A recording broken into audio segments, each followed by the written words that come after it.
Bon, ben alors j'en profite pour te refaire publiquement un petit message pour te dire merci de venir sur le podcast. C'est un plaisir de te recevoir, Jean-Charles. Ouais. Merci de l'invitation, c'est un plaisir pour moi. Non, mais écoute, non, c'est un plaisir. Je t'ai découvert, évidemment, je t'ai découvert comme beaucoup là sur les vidéos avec Greg MMA, Karaté Bushido, avec ta fameuse punchline sur les échauffements. Bon, je poserai une question par rapport à ça parce que je pense que ça intrigue tout le monde, cette histoire d'échauffement. Et puis j'avais vu ton documentaire, c'était dans la peau. Attends, le titre, je me souviens plus. Peau de boxeur. Peau de boxeur. Ouais. Ouais. Excellent. Vraiment intéressant. Je vais te laisser te présenter, même si je pense que tout le monde te connaît, mais c'est un peu la tradition sur le podcast. Jean-Charles Skarbowski, j'ai été champion de Muay Thai, maintenant je suis entraîneur. Et j'ai 2 salles sur Paris et mon but c'est d'ouvrir plusieurs salles Skarbowski, j'ai un petit peu partout dans le monde. Là j'en ai fait, il y en a une en Chine, une en Thaïlande, une au Canada, une en Amérique. Bon, et puis après l'aventure continue, hein, j'ai d'autres projets. Et j'ai été organisateur aussi de galas. J'ai organisé un des galas les plus célèbres en Europe, c'était le Best of Siam. Donc j'en ai organisé 14. J'ai organisé au Rajadamnern, au Lumpini. Je veux dire que j'étais le premier non-taille organisé dans ces grands stadiums. Et maintenant, mon but, c'est d'enseigner. Et donc, je suis tous les jours à la salle. J'en ai une dans le 18e, une dans le 20e. Où tout le monde est bienvenu, tous les niveaux. On a beaucoup de loisirs, aussi quelques compétiteurs. Tels que nous, Souel, qui sont des jeunes qui sont motivés, qui vont faire entendre parler de bientôt. Bon, très bien. Tu peux m'expliquer directement ce que c'est cette histoire avec l'échauffement? Pourquoi t'aimes pas t'échauffer? Non, c'était les mouvements qu'ils faisaient à ce moment-là. Oui, sur Greg, oui. Mais je t'ai revu dans d'autres vidéos derrière où tu t'auto-parodies un peu sur les échauffements. Ouais. Tu fais 2-3 mouvements. Je me rappelle des mouvements qu'ils faisaient comme ça pendant une demi-heure sans s'arrêter. Je trouvais que c'était un petit peu trop. Quoi. Okay. Et en plus, ça me mettait un petit peu le stress parce que je vois bien qu'il est plus grand et plus costaud et on se connaît pas. Il veut venir faire un petit combat avec moi à la salle. Moi, je prends un risque. Hein, tout peut arriver, quoi.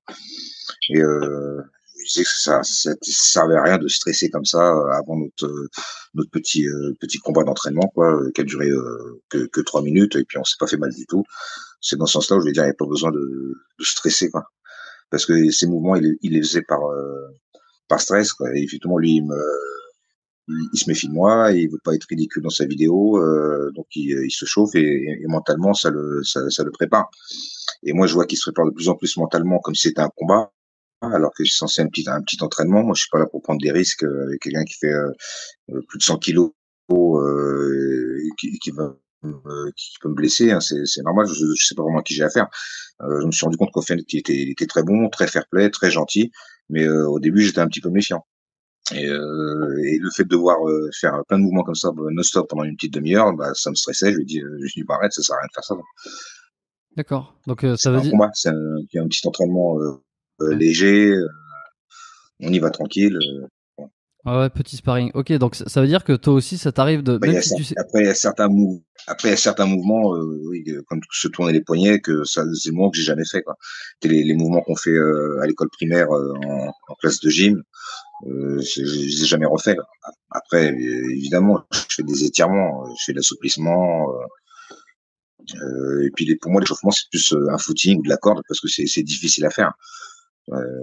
Et après, faire une tonne de mouvements, perdre beaucoup d'énergie avant l'entraînement avec des mouvements qui ne sont pas directement des techniques de boxe, ben, ça t'enlève de l'énergie après pour les techniques de boxe à proprement dites.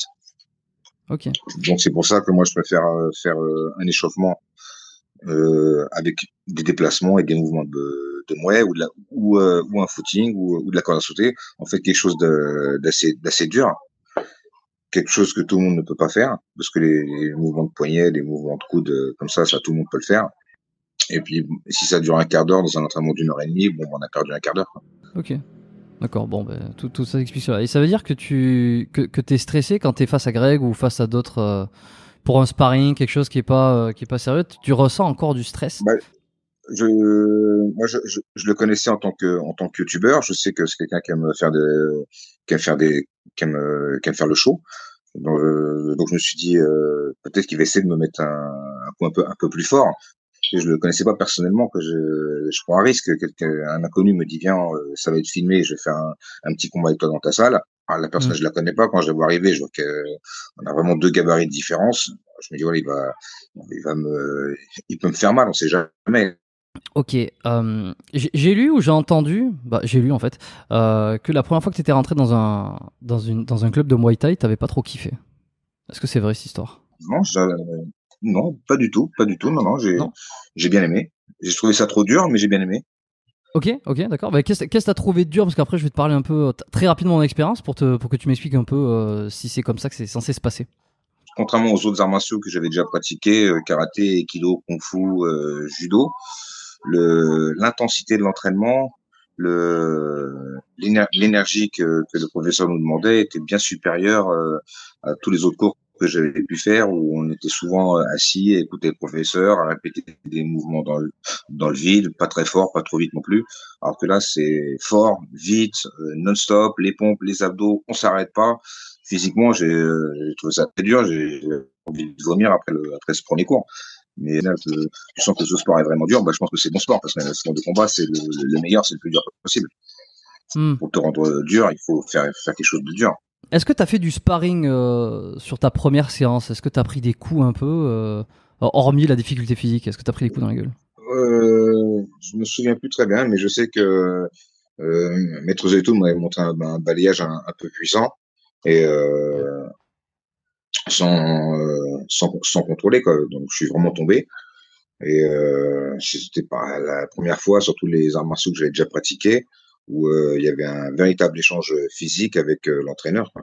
Parce que même si c'est certes un coup, mais c'est quand même un échange physique que je n'avais pas eu dans les autres arts martiaux, quoi. Donc quand tu veux faire un sport de combat et que tu sens que c'est vraiment physique et que l'entraîneur il se donne dedans, bah ça motive, quoi. Ok. Parce que j'avais eu l'occasion, j'en avais déjà parlé dans ce podcast, que j'avais déjà fait des cours de Muay Thai lorsque j'étais en France. Et un truc qui m'a choqué, je sais pas si j'étais tombé sur un club particulier où finalement, dès le premier cours, alors j'étais arrivé en milieu d'année aussi, tu vois, j'étais de passage en France avant de repartir, et il y avait eu beaucoup de sparring, et en fait, directement, j'en avais jamais fait, et c'est vrai qu'il y avait eu deux trois mecs qui retenaient pas vraiment ses coups, et bah, j'avais trouvé, enfin, si tu veux, comme j'avais pas de référence, j'avais trouvé ça normal. Enfin, je m'étais dit, tiens, ça doit être comme ça à chaque fois. Tu commences le Muay Thai, même quand t'as pas de technique, que tu sais pas trop contrer, tu sais pas défendre, tu sais pas faire quoi que ce soit. Tu prends des coups dans la gueule, j'imagine que c'est comme ça que t'apprends et que t'évolues. Et après, pour en avoir discuté avec d'autres gens qui avaient fait du Muay Thai, qui étaient un petit peu plus expérimentés, ils m'avaient quand même dit, là, c'était peut-être un peu violent. Normalement, tu es censé quand même apprendre un petit peu à te protéger, à te défendre, à rendre les coups, à avoir déjà rien que quelques patterns avant de commencer quelques sparring. Donc, qu'est-ce que tu en penses, toi? Est-ce qu'il faut passer nécessairement par un. Est-ce qu'il faut s'en prendre dans la gueule? Est-ce que c'est un passage obligatoire ou pas? Bah, il y a bien un moment où tu vas prendre un coup, hein. Ok, mais Quand tu dès la fais un première. sport comme ça où on t'apprend à taper, bah il y a bien, comme je te dis, il y a bien un moment donné où où tu vas prendre un coup. Si Hmm. c'est pas la première, c'est la deuxième. Enfin, donc qu'est-ce que ça change? Bah, j'imagine que certains pourraient se dégoûter assez vite ou pourraient ne pas vouloir revenir. Et d'autres, ils se dégoûteraient moins vite. Ouais, bah, je sais pas, je te demande hein, par rapport à toi ce que t'en penses. Bah si que tu te prends un coup, que t'es dégoûté, que ce soit au premier cours ou au 10e cours, ça va rien changer. Si le mec il prend un coup, il vient dans une salle de boxe, il prend un coup de poing, il est dégoûté, je pense que c'est peut-être pas son sport. Non, non, mais par exemple, tu vois, Et bon, il s'en est rendu compte dès la première fois. oui, c'est sûr, hein, au moins tu sais à quoi tu dois Que t'attendre. ça serait Mais arrivé au bout du 10e cours, eh ben, il serait dégoûté. Et encore plus dégoûté, parce qu'il se dit, ah, ça fait 10 cours que je fais et je me suis pris un coup, quoi. bon, c'est une façon de voir le truc, quoi. Bah, il y a un moment où tu prends un coup de poing, quand même. Je veux dire, c'est de la boxe, quoi. Tu pars du principe que tu vas prendre des coups. Tu as une salle de boxe. On t'enseigne à frapper, ben on t'enseigne aussi à encaisser, quoi. hmm, Après, si le mec va trop fort, libre à toi de dire stop, de dire oui, je pense que tu vas trop fort. Je préfère arrêter le Leng Chung, hein, le sparring, parce que tu retiens pas tes coups. Il faut savoir s'exprimer aussi, quoi. Ok. Et si tu dis rien et que tu renvoies les coups parce que par fierté, bah, le mec il t'en renvoie encore plus. Ouais, puis ça s'arrête jamais, quoi. Bah, si tu prends un coup, oh, t'énerves, moi tu retapes, le mec il te retape aussi quoi. Hmm. Bah, c'est une leçon. Hein. Tu t'es défendu, oui, t'as vraiment massacré sans que tu puisses mettre un seul coup. Non, non, mais en Essaye de fait, te défendre. ouais, non, mais en fait, ça s'est pas passé. Ça a pas été sur un sparring comme ça. Ça a pas été sur un échange. C'est que tu sais, c'était des multi-sparring où on tournait toutes les 5 minutes avec différentes personnes.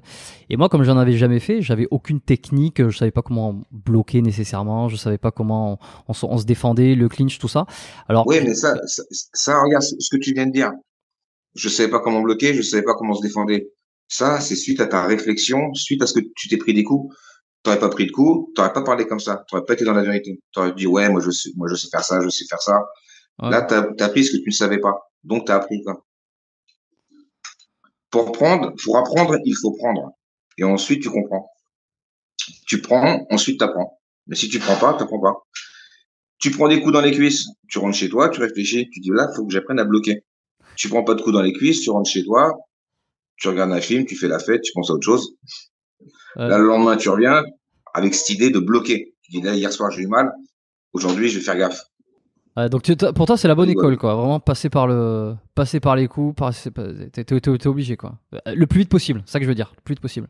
Après, généralement, j'imagine comment ça se passe. Quand un débutant, il tourne avec quelqu'un, le mec en face qui a un meilleur niveau, il va doucement avec lui jusqu'au moment où il se prend un coup un peu plus fort. Et là, après, il lui explique, enfin, il lui montre quoi. Il lui montre qu'il fallait faire gaffe quoi.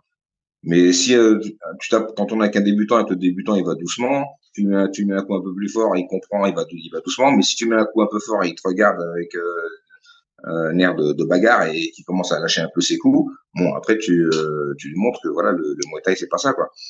Mais un débutant qui va doucement, je vois mal comment il peut se faire frapper par quelqu'un d'autre. Si le mec il tient tête et qui rend les coups et qui se retient pas, bah, l'autre il va appuyer un petit peu pour lui montrer. Mais si le mec il est cool, gentil, souriant, qui va doucement, même s'il prend un coup un peu fort, il dit gentiment excuse-moi, ça va un peu fort pour moi. Tu sais, moi je suis ici en loisir, je suis pas là pour la compétition. Si tu vas fort, moi je préfère tourner avec quelqu'un d'autre. Tu vois, le mec en face, il dit ok, excuse-moi, je vais doucement. Mais si t'es là, tu prends un coup, tu le regardes, ah ouais, prends ça, bim, prends ça. Le mec, d'accord, d'accord. Et après il te frappe. C'est souvent comme ça que les débutants qui sont un peu dégoûtés, ils se rendent pas compte qu'en fait, vu qu'ils ont pas de maîtrise de leur coup, ils vont un petit peu fort sans se rendre compte. Et le mec en face, il leur montre. Et après, Hmm. les autres sont dégoûtés. Ouais, je me suis fait taper fort. Je fais, mais toi aussi, t'as tapé fort. Je vois très bien le circuit, comment ça se passe. Hein. Et tu vois, par exemple, j'ai un pote, il a quand même sur l'assistant prof, parce que qui avait déjà, qui avait fait des compètes, il a quand même fait une cote sur un balayage au premier ou deuxième cours. Je me suis demandé, est-ce que, Ouais, est-ce que mais ces tu sais, mecs un qui veulent pas, balayage, est-ce que c'est ces pas mecs comme qui trop. veulent pas, Tu glisses dans l'escalier, tu te pètes un genou. Hein, c'est toujours pas de chance. Hein. Tu sais, il y a aussi une question de chance. Aussi, en entraînement, n'importe qui peut soulever une cheville. Luxer une rotule ou un truc, ou s'il a une petite fragilité au niveau de l'épaule, il peut se luxer l'épaule s'il savait pas qu'il avait une fragilité avant. Dans une chute, tout peut se passer. Hein, tu, tu, et ça, après, c'est des coups de pas de chance. Quoi. hmm. Si ça lui arrivait à l'entraînement, c'est son premier entraînement, ça serait peut-être arrivé en descendant de chez lui, en glissant. Quoi. C'était pas son jour. Quoi. Ça arrive. Hein. Ça arrive, c'est un sport où on apprend à frapper, où on apprend à faire mal. C'est normal que nous-mêmes, on se fasse mal et qu'on ait des douleurs. Et tu te souviens toi la première fois où t'as pris un vrai coup qui t'a marqué en Muay Thai? Non, je me souviens pas spécialement. Non. Je me souviens de quelques coups. Ouais. Grand coup de Lesquels? poing dans le nez. Là, il m'a fait super mal l'entraînement. J'étais jeune, quoi. Grand coup de poing dans le nez. Enfin, je me souviens plus trop des coups de l'entraînement, quoi.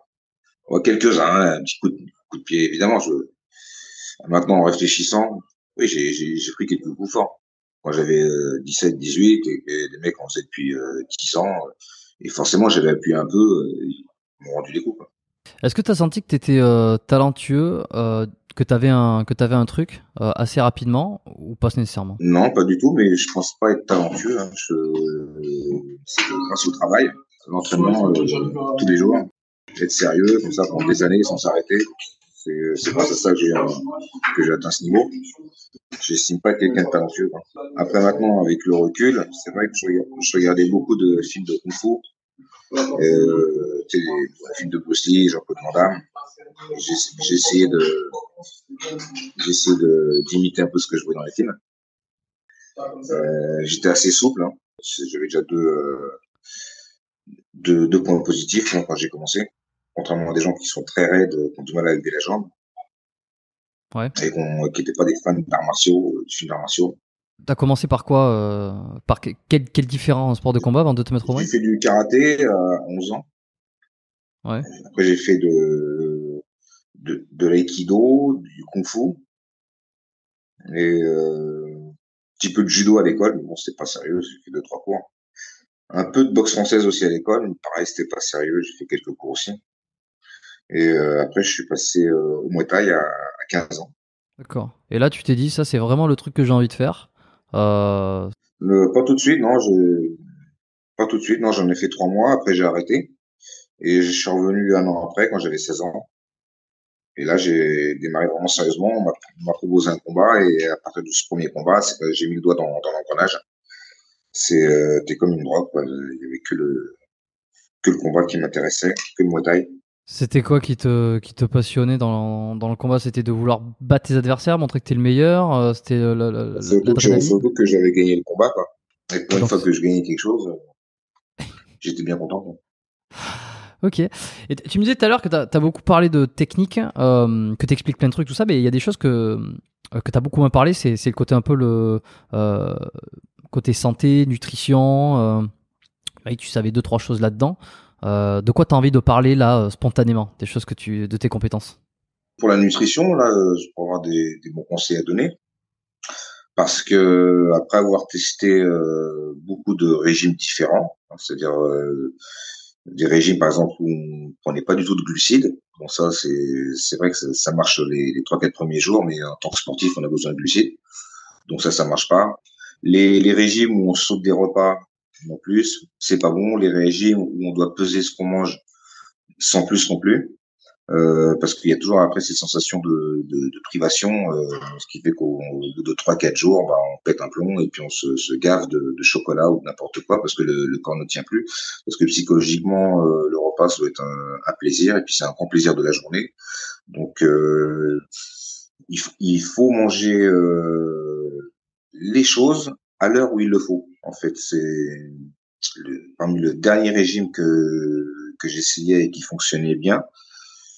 Je me souviens plus très bien du nom de ce régime. En fait, on a le droit de manger tout ce qu'on veut, mais à une heure précise. Ce qui fait qu'il n'y a pas cette sensation de faim et de privation qui te mine le moral et qui te fait en fait faire des écarts pas possibles après parce qu'au bout d'un moment on a faim, on a envie de chocolat, on a envie de fruits, on a envie de gâteaux, de sucré, quoi, et un soir on pète un plomb et, et on se rassasie. Alors, donc, ce régime-là, on peut manger un gâteau, glace, fruits, ce qu'on veut, mais à une certaine heure de la journée et pas à une autre heure. Parce que le corps assimile les éléments d'une meilleure manière à une certaine heure précise. Et ça va aussi avec le fait de se lever tôt et de se coucher tôt. C'est-à-dire que dans ce régime dont je vous parle, il faut être au lit à 22 heures. Si vous passez les 22 heures, le corps va stocker en graisse les aliments que vous avez mangés. Tu vas faire bondir beaucoup de monde là. Tu peux m'expliquer, me dire si t'as pas le nom Ça s'appelle du régime? la chronobiologie, de ce que je me souviens. Je sais plus c'est quoi le nom du régime, c'est le régime du docteur à quelque chose, j'ai un trou de mémoire. Mais Mhm.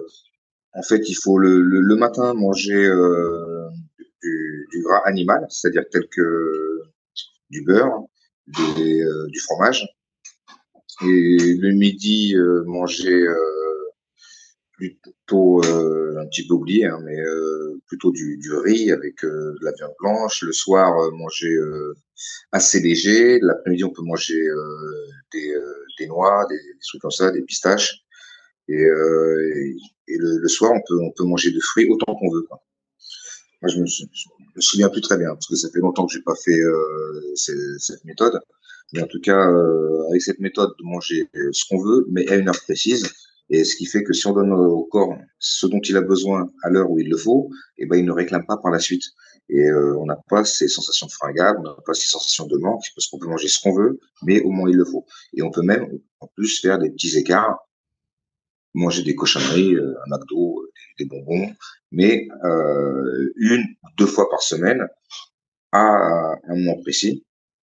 Et voilà. Et puis aussi beaucoup boire, carrément presque 2-3 litres par jour, hein, de Mm. l'eau, une grosse tisane avant de se coucher, des gros thés le matin. Hein, le fait de bien fluidifier le corps, boire beaucoup, ça permet d'éliminer.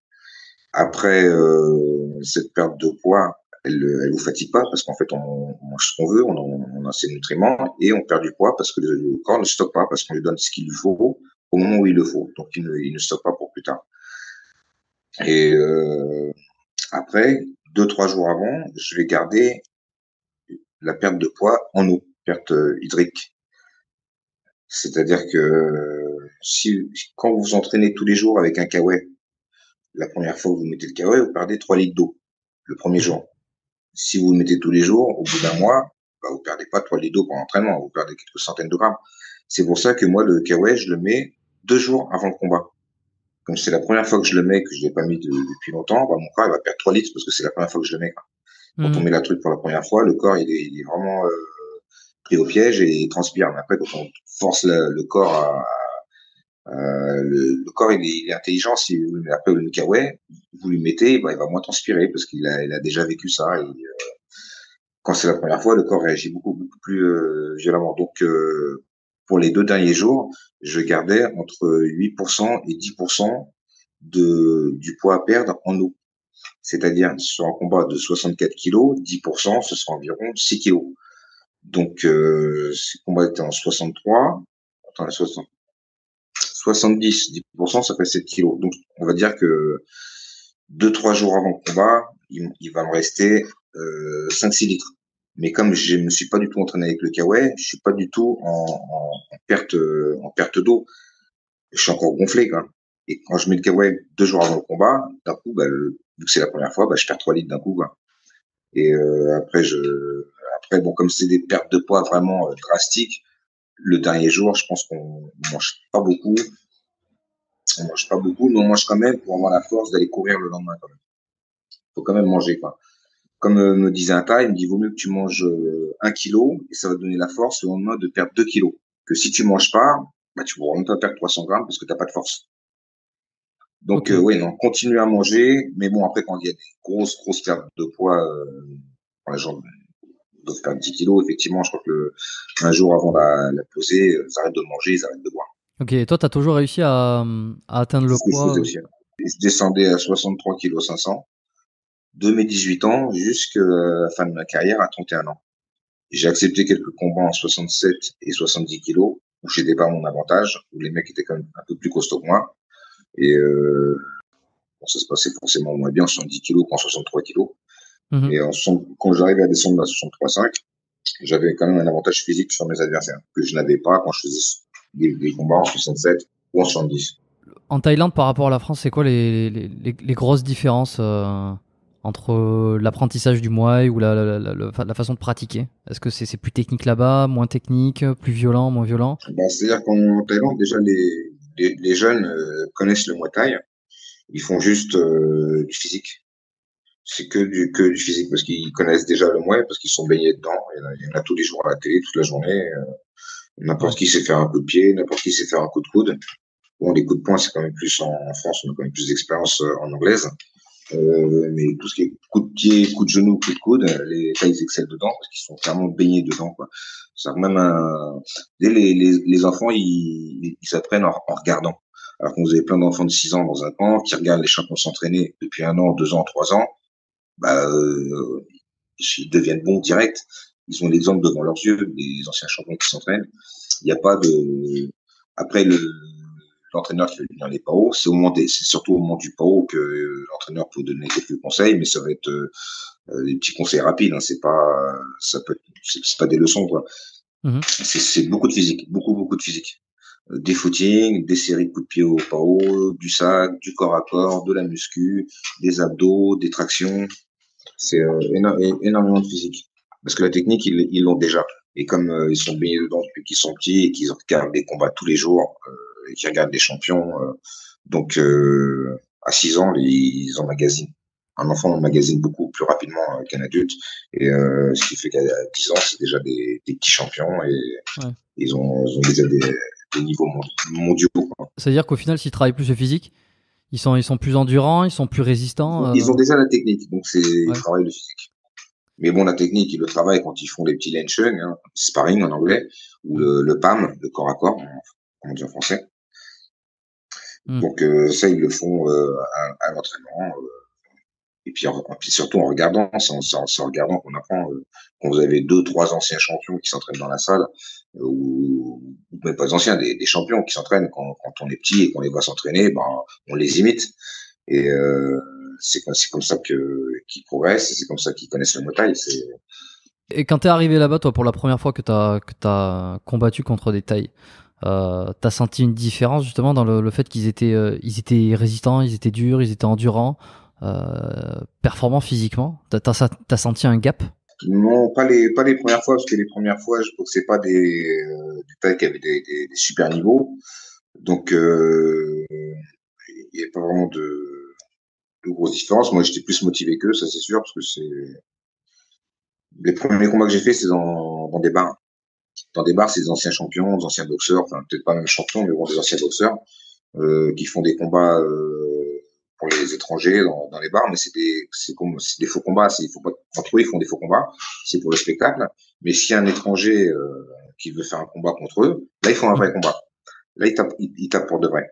Après, ils sont pas là pour prendre des risques parce qu'ils sont payés juste pour faire un spectacle. Et comme ils ont quand même la fierté, ils vont quand même essayer de gagner. Mais s'ils voient qu'ils n'arrivent pas à gagner et que ce combat devient trop dur, la plupart ont abandonné. C'était pas des champions d'activité, c'était des anciens boxeurs qui boxaient dans les bars et donc ça m'a permis de me faire une grosse expérience de combat. J'ai fait 16 combats dans ces bars-là Ouais. pour 15 victoires, un match nul et presque autant de KO. Donc ça m'a permis d'avoir une bonne expérience du ring, de monter sur le ring avec des combattants pas trop difficiles forcément vu que je démarrais. Mm. Et ça m'a donné une bonne expérience qui fait qu'après quand j'ai boxé dans les stadiums, bah, j'avais déjà l'expérience quoi, et ça m'a beaucoup apporté. Tu mets combien de temps à gagner le respect de eux finalement? Est-ce que tu sais, t'arrives, t'es le blanc qui bat les tailles. Est-ce que tu sens une animosité directement? Tu sens que ça leur plaît pas? Ou au contraire, très rapidement, ils te portent un respect? Le respect, à partir du moment où on monte la première fois sur le ring, là, on a gagné le respect parce que monter sur le ring, c'est difficile et ceux qui le font méritent le respect. Et à partir du moment où on monte une seule fois sur le ring, on gagne le respect. En revanche, pour gagner l'amitié, il m'a fallu 4 ans. 4 ans. Ouais, 4 ans, quand je me suis installé à 25 ans, c'est à 29 ans que j'ai commencé à sentir que j'avais des amis. Ok, mais est-ce que c'était lié à ta performance en combat ou pas du tout? C'est que plus tu gagnais, plus tu sentais que c'était. Non, pas spécialement. Non, non, pas du Non. tout. Non, non. Non, l'amitié, ça n'a rien à voir avec le respect. C'est la performance en combat. Ça, je l'avais déjà parce que j'étais déjà champion quand je suis arrivé, quand je me suis installé à 25 ans en Thaïlande au Jockey Gym. Et Mm. j'avais jamais battu leur champion, Robot de Keno Racing. Et le respect, je l'avais déjà. Mais l'amitié, c'est autre chose. L'amitié, il faut du temps, il faut connaître les gens et ils t'observent, ils voient comment tu te comportes. Et puis, moi, je suis pas non plus quelqu'un qui m'ouvre facilement. Donc, mais j'ai l'impression que la quatrième année, il y a un truc qui s'est déclenché. Un des entraîneurs m'a dit à partir de maintenant, je vais t'aider parce que je t'ai observé et maintenant j'ai vu que tu aimes le mouet. Et comme lui il aimait ça aussi forcément vu que c'est un entraîneur, c'est ça qui a forcé l'amitié là. Parce D'accord. que venir s'entraîner 3 mois, 6 mois, un an, après repartir faire autre chose, c'est pas aimer le mouet. Aimer le mouet, c'est faire ça tous les jours, malgré les blessures, malgré les défaites, revenir de défaites à chaque fois et se donner à fond. Malgré les blessures, on s'entraîne. Et là, l'État, il voit bien qu'on aime le mouet. Quoi. Quand tu Mm. t'entraînes blessé, c'est que tu aimes le mouet. Tu recommandes de s'entraîner blessé quand même ou pas dans l'absolu? Bien sûr, bien sûr. Ouais. Mais alors quel type de blessure? Parce que si tu te pètes la jambe. On est tout le temps blessé. Donc, comme on est tout le temps blessé, si on s'entraîne pas quand on est blessé, on s'entraîne jamais. Ouais, mais quelle blessure? À partir de quand il faut s'arrêter? Il faut faire une pause dans ce cas-là? Si tu as mal au bras droit, tu travailles le bras gauche. Si tu as mal aux deux bras, tu travailles les jambes. Si tu as mal aux jambes, tu fais les abdos. Si tu as mal partout, tu fais du lendome, du shadow devant le miroir. D'accord. Ouais, donc il y a toujours moyen. La blessure la plus chiante, c'est quand tu es coupé sous pied. Quand tu es coupé sous pied, vu que tu peux pas marcher, bah, tu peux rien faire. Bah, tu peux quand même faire des abdos, de l'assouplissement, des tractions, de la muscu. Mais quand tu es blessé sous pied, bon, faut mettre des chaussures, tu peux faire l'anglaise. Ok. Après, oui, si tu marches en béquille, oui, t'as pas vraiment le choix là. Mais les autres petites blessures, il y a toujours un moyen de s'entraîner, il y a toujours un moyen de faire quelque chose. T'as la main gauche dans le plâtre, bah, tu vas avec une écharpe, tu tapes de la main droite. Tu fais des coups de pied, tu fais quelque chose. Ouais. Et Toujours un truc à faire. quand tu étais blessé sur une partie, qu'est-ce que tu faisais pour récupérer, ou même si ça t'arrive encore aujourd'hui, alors tu continues à Bah, t'entraîner sur les autres endroits, mais j'allais voir des docteurs, des pharmaciens, des kinés, des ostéopathes, des acupuncteurs, des magnétiseurs, des masseurs, ouais, tout ce que tu peux, quoi. des gourous. Et, Ah ouais, qu'est-ce qui t'a sauvé, quel est le truc le plus original qui t'a sauvé d'une blessure? qui m'a sauvé. Ouais. Euh, non, non, mais des blessures, j'en ai eu quelques-unes. Non, mais Après, un truc. je veux dire, tu me parles de gourou, de magnétiseur. Est-ce que je sais pas, t'as été voir un gourou qui à un moment donné, t'a réglé un problème? Bah, en Thaïlande, j'ai été tatoué dans le dos par un grand maître marabout thaï, et c'est une sorte de gourou. Il fait des tatouages, il fait rentrer l'esprit dans le tatouage, c'est un esprit protecteur, avec une petite cérémonie religieuse là-bas en Thaïlande. Et c'est des trucs qui prennent très au sérieux, avec des croyances en fait qui viennent d'Inde à la base. Et alors, ça a marché. Ouais, ça a marché, ça a marché. Est-ce que t'avais la haine quand tu faisais les combats? Est-ce que tu faisais partie de ces combattants qui avaient la haine contre l'adversaire ou pas? Quand je monte sur le ring, j'essaie de me motiver, comme quoi, comme quoi je Tu vas le vais tuer. gagner, tu sais, je vais le frapper, quoi. Avant de monter sur le ring, je me fais un petit speech mental pour me dire, ouais, il faut que tu battes, le mec c'est personne. Tu sais, dans ta tête, faut que tu partes gagnant, quoi. Hmm. Donc, Mais c'est toute une raison, quoi. Si tu pars perdant, si tu pars en hésitant, c'est mort. Il faut être à fond pour soi, être motivé et ne pas hésiter à se le dire à haute voix, à se le répéter, quoi. Je vais gagner le combat, le mec, il mérite pas d'être devant moi, je vais le hmm. mettre KO. Tu dis ça dans ta tête, quoi. Un truc qu'on voit beaucoup en MMA, c'est les mecs qui se foutent sur la gueule un petit peu avant de démarrer les combats. Tu vois, alors on sait qu'il y a du spectacle, mais tu sais, quand on passe à McGregor, quand on passe à ses adversaires, t'as vraiment l'impression que les mecs ils se détestent profondément. Si on enlève le côté spectacle, est-ce que tu penses que certains ont besoin de détester l'adversaire euh, pour les combattre, pour arriver à ce. Est-ce que c'est juste de l'autosuggestion ou est-ce qu'il y a il y a une vraie haine qui peut se dégager? Non, bah, il y a déjà, entre tous les combattants, moi, je vois un énorme respect. Après, après, c'est du show. L'important, c'est le combat. Tout ce qu'on se dit avant, c'est pour le show, c'est pour la pub. Et apparemment, ça marche bien, le trash talking. Donc, il y en a qui se permettent de faire ça. Mais sinon, tous les combattants, il y a un grand respect. Regardez, même ceux qui s'insultent avant, à la fin du combat, ils se prennent dans les bras, ils se font la bise. Et puis, au final, la plupart du temps, ils font des conférences de presse ensemble, ils voyagent ensemble. C'est des amis. Et ça s'insulte devant les gens pour faire du show, quoi. Hmm. Il y en a qui aiment ça, quoi. Et le MMA, toi, ça te botte pas? Ça t'a pas botté à la fin de ta carrière? Bon, moi, je suis professeur de Muay Thai, hein. Je vais pas faire prof de MMA, je connais pas de MMA. Ouais, mais quand t'as terminé, c'est à quelle année t'as fini ta carrière, officiellement? En 2006. De 2006. Il y avait déjà le MMA qui était bien là. Ouais, bien sûr. On t'a proposé de te lancer dedans, de faire un peu de lutte ou pas? Ou ça t'a pas du tout intéressé? Ah non, non, non, non, du tout, non. Ok. Bah, j'étais déjà champion de Muay Thai, ça m'intéresse pas de. Ouais, mais J'aimais le Muay regarde. Thai, et puis j'aimais pas trop le judo. Et pour moi, au sol, c'est de la lutte, et j'aimais pas trop la lutte. Moi, je préférais le combat debout. Ok. Non, mais je te dis ça parce que regarde, Cyril Diabaté, par exemple, qui a commencé par qui a commencé par le Muay Thai, Oui, non, s'est mais là, reconverti dans le MMA. Là, on parle d'argent. Le mec, il Je leur sais pas. propose des sommes 10 fois plus grosses que s'ils gagnaient dans leur vie d'avant de champion de kick ou de Muay Thai. Hmm. Ça n'a rien à voir. Là. Mais après, c'est pas mon sport. Moi, je suis pas trop lutte au sol. Moi, j'aime bien le Muay Thai. Je préfère le combat debout et tous ceux qui sont des fans de l'UFC, quand il y a des highlights, c'est uniquement des parties debout. Quand les boxeurs sont au sol, les spectateurs ils discutent, ils parlent d'autre chose. Ils regardent pas trop, c'est un peu ennuyeux quoi. C'est les highlights debout, les KO qu'il y a debout qui font des millions de vues. Quoi. Quand on regarde des extraits de combat, c'est toujours des extraits où ils sont debout, des extraits où ils sont allongés et il se passe rien, ça va très vite. Quoi. Ouais, ou les soumissions aussi. Soumission, ça c'est impressionnant. Ouais, mais la soumission, ça dure, c'est dans 2 secondes, quoi. Si ils sont en train de lutter pendant 3 minutes au sol, ils vont juste mettre la soumission. Ils vont pas mettre 3 minutes de sol. Personne Hmm. va regarder 3 minutes de sol. Hmm. Hmm. Non? Et ouais, bah. 3 minutes de sol. Les spectateurs, ils décrochent au bout d'un moment. Ouais, Ce c'est qu'ils sûr. veulent, Ouais, c'est des combats debout, c'est des coups de poing, quoi. ouais, c'est ce qui est le plus impressionnant, les KO. Oui.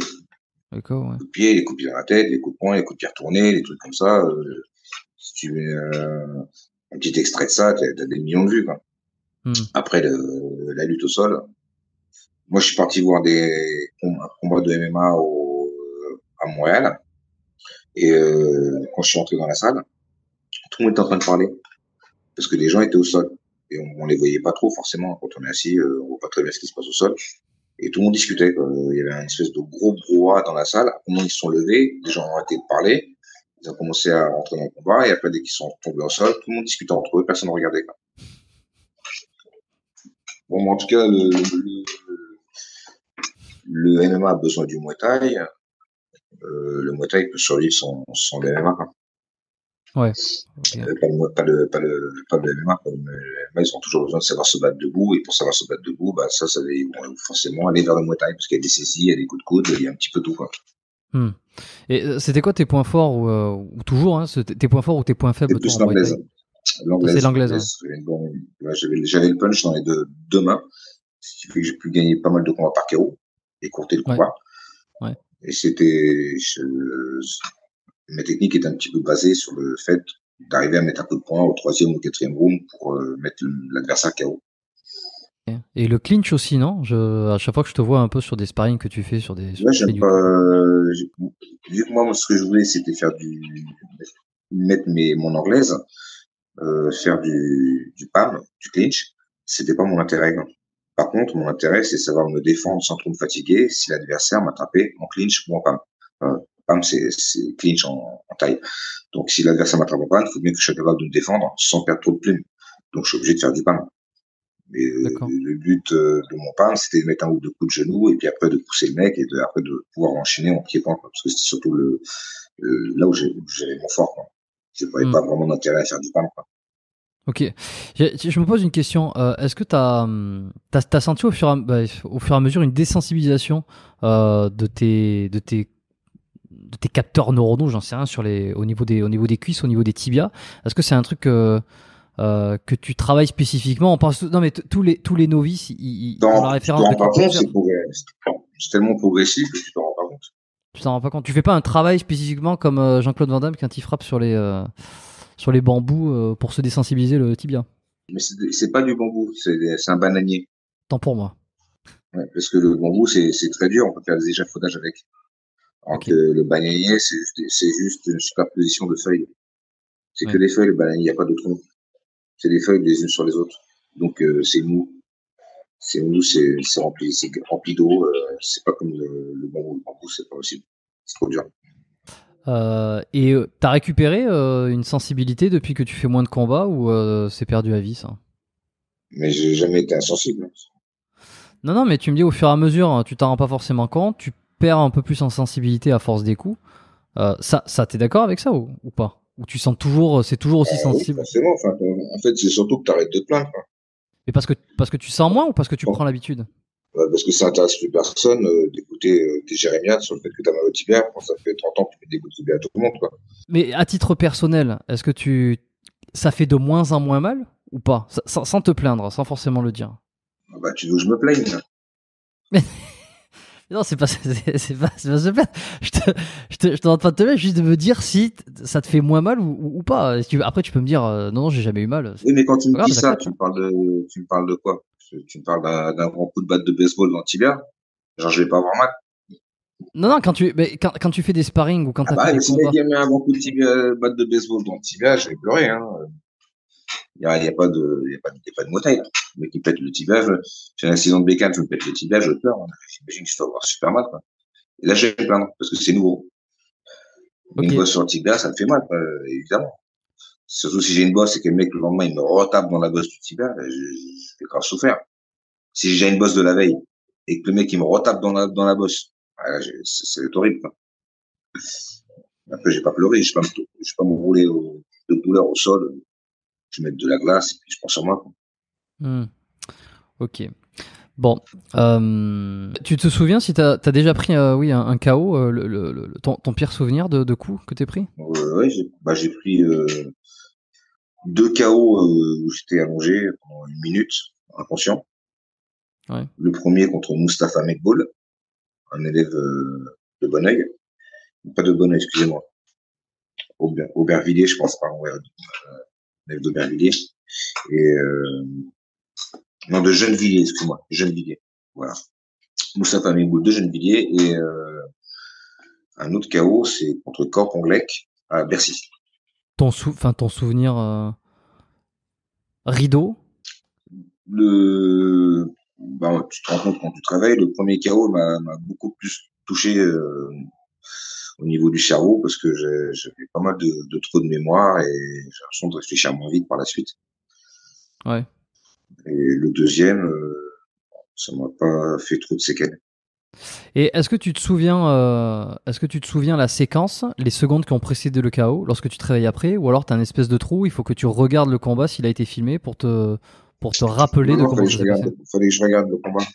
Ok, donc il y a une amnésie qui, tu sais pas d'où il est arrivé, quoi. T'as pas le souvenir du moment où tu le vois arriver. Non, non, j'ai pas vu les coups arriver. Hmm. Je me souvenais plus de rien. Je me souvenais même plus d'où j'étais. Il y avait ça que je voulais te demander aussi. Si par rapport à toute ta carrière, tous les combats que tu as fait, est-ce qu'aujourd'hui tu gardes des traces physiques? Est-ce que tu as l'impression, est-ce que t'as plus de douleur que quelqu'un qui n'aurait pas fait? Est-ce que tu as juste encaissé? Est-ce que tu es comme un peu un rugbyman qui après carrière, tu as des douleurs qui se réveillent par-ci Non, ça par-là? va, j'ai rien. J'ai une douleur au genou due à une opération du ligament que j'ai eu il y a 7-8 ans, mais j'avais déjà arrêté ma carrière. Ouais. Voilà. Donc si je force trop, peut-être que mon genou va un petit peu enfler, dû à cette opération de ligamentoplastie que j'ai fait il y a 10 ans maintenant, 10 ans. C'était suite à une entorse? C'est suite à une rupture du ligament, quoi.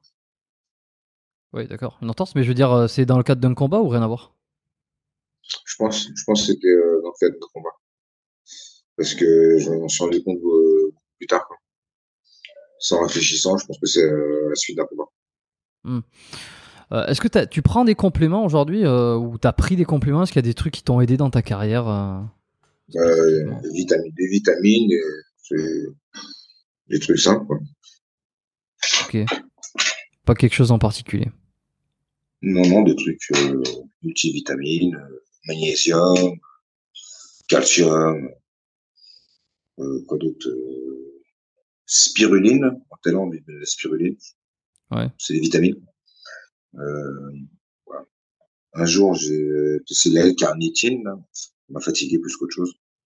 Tu connais l'L-carnitine? C'est pour brûler les graisses, soi-disant. Ouais, ouais, je connais de loin, on va dire. Bon, en tout cas, ça marchait pas. Non. Ouais, mais si j'essaie de me renseigner, de manger des bons trucs, d'avoir une nutrition saine et de prendre des compléments alimentaires, quoi. Est-ce que depuis que tu as arrêté ta carrière, il y a eu le Muay Thai, il a évolué dans sa façon d'être pratiqué. Est-ce que tu as vu, est-ce qu'il y a une évolution du sport de combat ou pas tant que ça finalement? Bah ouais, c'est de plus en plus populaire, hein. Et puis là, maintenant, avec des organisations telles que le ONE, ça conduit un essor mondial, de plus en plus connu dans le monde entier. Oui, et les boxeurs gagnent plus d'argent qu'avant. Donc ça, je suis vraiment content. C'est un sport qui est de plus en plus connu. Regarde Ouais. pendant le Covid, il y avait aucun sport à la télé sauf le One et la boxe anglaise.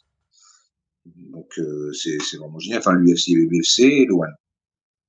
Et la boxe anglaise, il n'y avait que les sports de combat qui étaient retransmis à la télé pendant presque un an avec le Covid. Donc ils sont de plus en plus publicités. Apparemment là le Muay Thai a été reconnu comme sport olympique et sera en démonstration aux prochains Jeux Olympiques à Paris. Donc ça, c'est vraiment génial. Plus en plus de clubs, plus en plus de pratiquants. Ouais. Donc il y a un gros essor. Je suis bien content. Ok, ça c'est sur la popularité et sur la technique ou sur la façon de le pratiquer.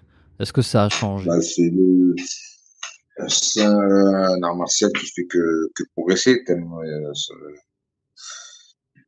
Les gens sont de plus en plus techniques, forcément. Quand tu regardes des combats de boxe anglaise aujourd'hui, les combats de boxe anglaise en noir et blanc, tu te demandes ce qu'ils faisaient à l'époque, quoi, avec une garde bizarre, des placements bizarres, la tête levée. Tu dirais qu'aujourd'hui, avec les connaissances que tu as de boxe anglaise, tu reviens 50 ans avant, 100 ans avant, tu peux être champion, parce que c'est pas trop de technique, donc la technique évolue, évidemment. Mm. Après, les combats de 3 rounds avec des petits gants, c'est pas les combats de 5 rounds avec des gros gants, évidemment. Maintenant, on sent plus favoriser les points avec les petits gants qu'à l'époque, avec des gants un peu plus gros. Il y avait surtout le travail au niveau des jambes, des genoux et des coudes. Maintenant, les Européens ont beaucoup plus de chance en boxant en 3 rounds avec des petits gants qu'à l'époque en 5 rounds avec des gants normaux. T'as eu l'occasion. Est-ce que t'es un bagarreur ou pas du tout à la base? Pas du tout. Pas du tout. T'as déjà été dans une situation où t'as dû utiliser le Muay Thai dans la vie de tous les jours sur une agression ou sur une menace? Non, je me suis déjà défendu. Ok. Bon, t'as pas utilisé des techniques spéciales. Non, non. Ok. Bah écoute, il est quelle heure là? Il est moins 8. Ouais, je suis d'être à 15 heures là, à l'accueil. Ouais. Parce que là, je suis au club. Là. Bon bah écoute, je vais pas te garder plus longtemps. Bah, merci beaucoup en tout cas de l'invitation et de l'interview. J'espère que on se reverra bientôt. Tiens-moi au courant. Eh ben oui, est-ce que t'as pour projet de passer à Bali bientôt ou pas? Non, j'ai pas de projet de venir à Bali. Bon. Eh ben écoute, si t'as l'occasion de venir à Bali, parce que moi je suis installé à Bali et bon bref, si l'occasion se présente, ça pourrait être l'occasion de. Au passage, ni Bali, ni Los Angeles, ni Dubaï. Hein. Pourquoi? Pourquoi c'est Paris, Ah, c'est 18e, Paris 20e. Ok. Tu retournes plus jamais en Thaïlande par rapport à ton. C'est fini, la Thaïlande? Ça fait 5 ans que je suis pas retourné parce que j'ai eu un nouvel enfant et partir à 4-5 en Thaïlande, c'est moins évident. Et puis là, je suis beaucoup occupé avec mon club à Paris. J'ai pas le temps de retourner en Thaïlande ces dernières années. Je vais y retourner bientôt. Ok, parfait. Bon bah écoute, je vais pas te prendre Merci, trop de temps. Je vais te laisser partir, aller faire ton entraînement. Je vais faire la petite conclusion tout seul. Bon, bah, je te souhaite une bonne journée. Merci, passe une bonne journée à toi aussi. Je te dirai quand l'épisode sera sorti. Merci beaucoup pour l'interview. Merci. Et merci à tous de m'écouter. Au revoir. Ciao, ciao. Bon, voilà, je fais la conclusion tout seul. Je fais la conclusion tout seul en suivant. Alors, bon, voilà, j'explique un petit peu. C'est que j'ai eu l'occasion de faire cet épisode avec Jean-Charles Skarbowski, qui avait une toute petite fenêtre de temps pour réaliser ce podcast. Donc, je suis toujours pris entre deux sentiments quand j'ai des invités de ce calibre-là, qui est d'à tout prix vouloir que ça se passe dans les meilleures conditions, qu'ils puissent le faire à un endroit calme, qu'ils puissent avoir un bon micro, qu'ils puissent avoir tout ce qu'il faut et avoir beaucoup de temps devant lui. Malheureusement, ça arrive pas tout le temps et il y a des invités que je souhaite recevoir sur le podcast et que je suis absolument ravi de pouvoir accueillir et qui ne peuvent que m'offrir une petite heure de temps et qui n'ont pas forcément les conditions parfaites pour enregistrer. Donc je me dis toujours, est-ce que je reporte? Est-ce que je fais ce podcast? Est-ce que je ne le fais pas parce que je veux absolument garder des épisodes de 2 heures qui se font dans des excellentes conditions? Et ben des fois je refuse ou des fois je délaie. Et puis des fois j'accepte. Et cette fois-ci, j'ai eu l'occasion de faire un podcast de faire un petit échange avec Jean-Charles Skarbowski. Donc j'ai pris l'occasion, même si toutes les conditions n'étaient pas réunies. Et vous savez que j'adore faire les épisodes longs et qu'il y a très très peu d'épisodes qui passent sous la barre des 1 heure. Mais des fois, c'est les petits compromis qu'on est obligé de faire. Donc, veuillez nous excuser pour des fois peut-être la qualité, les bugs ou quoi. Je pense que en post-prod, on essaiera de retoucher tout ça pour que... alors, il y aura rien qui sera coupé nécessairement, mais ce qui sera enlevé, ça sera... toutes les petits problèmes techniques pour faire en sorte que l'épisode soit fluide et soit le plus agréable à écouter avec l'audio. Voilà, j'ai pas eu l'occasion parce que j'ai pas eu le temps, je voulais vraiment rester dans la conversation, j'ai pas eu le temps de lui poser mes 3 questions de fin, vous savez, c'est un petit peu la tradition sur le podcast. Donc ça sera l'occasion de le faire peut-être plus tard. Si je repasse si je passe en région parisienne et que j'ai l'occasion de le rencontrer, de faire un podcast en présentiel, ou si lui-même a l'occasion de passer en Indonésie, actuellement là où je suis à Bali, pour faire un podcast en présentiel également. Voilà, je vous poserai ces questions-là. La fin reste ouverte, voilà, pour peut-être un prochain épisode avec Jean-Charles. Si vous avez apprécié, laissez un petit like, un petit pouce, faites un commentaire, envoyez-lui un message à Jean-Charles aussi pour lui remercier de sa présence, même si c'était court. Il y a toujours des excellentes leçons quand il parle, quand il retransmet son expérience, et donc c'est toujours sympa de lui envoyer un petit message pour le remercier, pour lui dire merci d'être venu, d'avoir fait l'effort, d'avoir pris le temps pour partager ça sur le podcast. Et puis quant à nous, on se retrouve la semaine prochaine pour un autre épisode qui sera certainement plus long, plus touffu, plus complet. Abonnez-vous au podcast pour ne pas louper les prochains épisodes justement. Et puis voilà, je pourrais parler encore pendant un petit moment pour combler le temps manquant, mais je pense que je vais m'arrêter là. Je vous remercie à tous qui suivez, j'en profite, qui suivez le podcast toutes les semaines.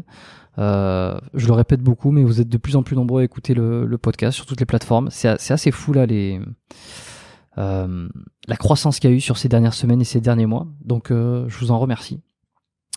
J'espère que vous continuez à apprécier les différents invités que j'essaie d'avoir. Il y a de très bons invités qui vont arriver, d'autres qui sont déjà arrivés. On m'a envoyé un message récemment pour me dire t'as des super invités en ce moment. J'essaie d'être à la hauteur à chaque fois de mes invités, de poser les bonnes questions, de répondre au bon moment.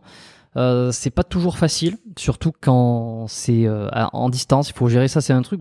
J'en profite, je suis en roue libre donc je vous parle. J'en profite pour vous expliquer un peu quelques coulisses des fois. C'est pas toujours facile avec le rythme, les connexions, le rythme de la conversation. On est à travers un écran. Évidemment que si je pouvais faire tous ces épisodes en présentiel, comme ça m'est arrivé sur quelques-uns récemment, ça serait d'autant plus formidable. Mais c'est pas toujours facile d'avoir le bon rythme, de poser la bonne question au bon moment, d'être sûr que que l'invité a terminé sa phrase ou a terminé sa réflexion, qu'elle est pas en pause pour parler d'autre chose, arriver à ne pas laisser trop de blanc non plus pour laisser, voilà, c'est un petit peu tout ce qui se passe. Donc j'essaie de faire au mieux, c'est pas toujours facile.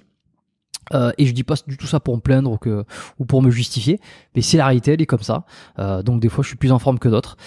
Voilà, donc dites-moi aussi quand je suis un peu moins en forme. Voilà, avec les mots, en mettant les formes, je pense que il y a aucune raison que je le prenne mal. On est là pour progresser de toute façon. Et puis comme dit Jean-Charles, on progresse, on est là pour progresser. Donc il y a pas, on se plaint pas, on s'auto-flagelle pas. On apprend, on fait mieux et puis on progresse. Je pense que je vais arrêter mon monologue maintenant. Si vous appréciez mes monologues, faites-le moi savoir. Peut-être que lorsque j'aurai des invités qui pourront être moins présents pour les podcasts, je m'amuserai en fin d'épisode à parler un petit peu plus comme ça et à vous faire un bilan. Voilà, c'est tout. Abonnez-vous au podcast si ça vous plaît. Continuez à laisser des notes sur Apple Podcast, des évaluations, des étoiles sur Spotify aussi.